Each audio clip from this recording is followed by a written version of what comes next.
Yo, this is Young Equity Chris. And this is your co-host, Young Equity Devin. Let's get it. Before we get things jumped off today in this episode, how was your week, Devin? My week was good. It was good as it could be, right? Okay.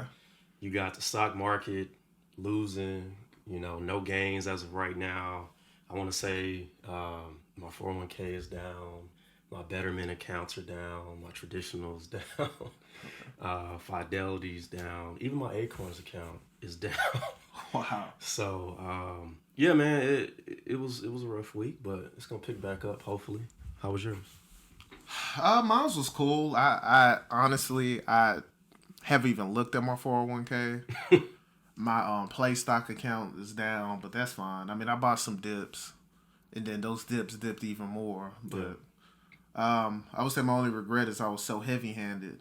I put all I was willing to play with down on one day. But I bought some pretty good companies, so I'm pretty sure they'll bounce back. So I'm not worried too much. Right. Yeah. But other than that, that's it, man. That's cool, man. But yeah, during the week, I get questions all the time from people that I know, and they're always asking me, okay, what should I do with my portfolio? And I kind of stay away from trying to educate someone on what stocks they should pick, just because I feel like that's a dangerous game. You know what I mean? Yeah. And I don't like to use the word hate, but I do not like strongly advising people on what stocks to pick. So I just kind of go into maybe you should look into the ETFs. Technology is really picking up right now. There's a surge with that. Maybe check out FTEC, which is a technology fidelity ETF, and go from there. And if you're asking me, should you take your gain or should you take your loss? That's your risk. That's what you want to do. Maybe you should do some research on the company that you purchased and see if that company is worth keeping, holding, or selling.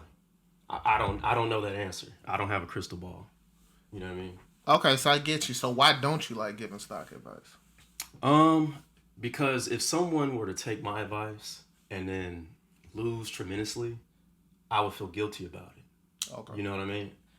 I think that there are great stocks out here, like your Apples, right? Your Googles, Amazon, Microsoft. Anything outside of that, I would stay away from. Like your Teslas. Someone mentioned Zoom. I would even stay away from Zoom right now. Yeah. If you're trying to make a quick play, I stay away. That's just kind of where I'm coming from. Okay, that makes sense. People ask me stock advice, and of course, I'm no stock expert, but I do know the basic principles, right? Right.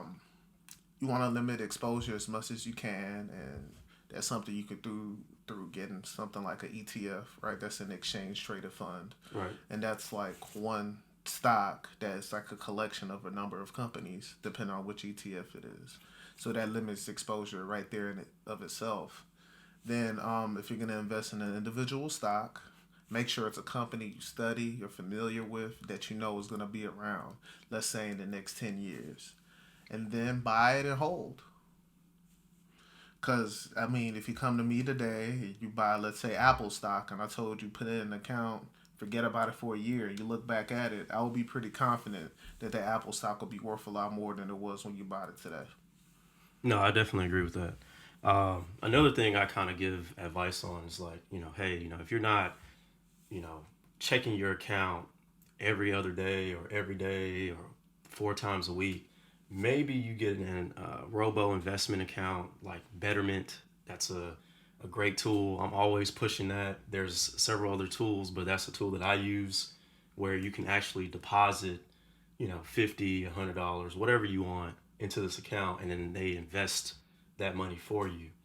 So you could tailor your account based on your risk. So if you want something that's less risky, they'll invest in bonds, right? If you want something a little more aggressive, they'll do a lot more stocks than bonds.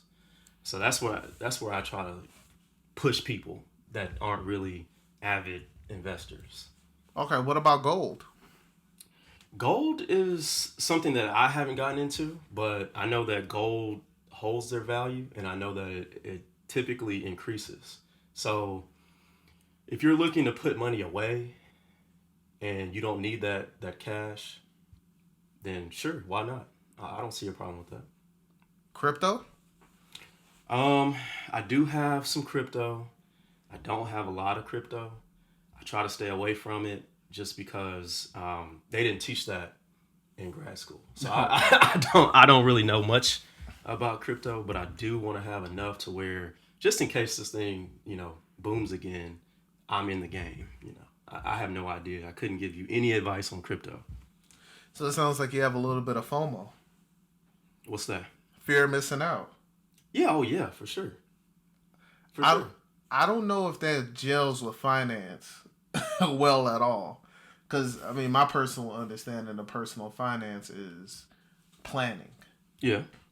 You can't plan on missing out. Yeah. But if you're talking about something where you're not thinking about it, say $500, right? If I invest $500 in Bitcoin or some other cryptocurrency, I'm not thinking about that. Okay. And someday, if that becomes $5,000, then good for me. That's my fear of missing out. Not let me put $20,000 in crypto because I think I'm gonna be a millionaire from that. You get what I'm trying to say? Yeah. No, that makes sense. Yeah. At this point, I'm just really into debt reduction, very stable stocks. Yeah. And then later, once I get rid of my debt, I'm going to lean heavier into the real estate. I like that plan. And just keep it very simple. And then, of course, my business with this podcast. And that's about it for me. I'm keeping it real simple. Stick to what I know. Go to work, make my money there, and invest wisely. No, I agree, man. Like I said, I try to do 50% bond, 50% stock. In my 50% stock, I have 75% ETFs and 25% companies, right? So in my portfolio now, I have Apple because Apple's been around for 30 plus years. Yep. They've made great strides and they're innovative and they're continuing to build their revenue over time. And I think it's a great company. Microsoft is also another company in my portfolio. So, that's a safe bet for me. Okay. Yeah, I have Microsoft and Apple right now. And I have Broadcom as well. So, what do you think about that one? I know you were trying to get into that. Is that a risk for you or?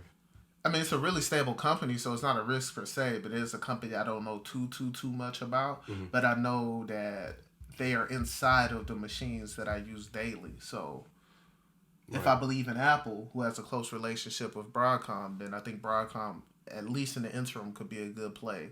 I know they are Apple dependent, but I don't imagine that they're going to sever that relationship in the next 6 months to a year. Okay. So, I bought it. I'm just going to hold it and just see how it does or what it does. And I might roll that money over into something else if I'm not too confident in that play over time. But I think it's a good bet because it's good to buy the things that are part of the things you believe in, right? I definitely agree with that.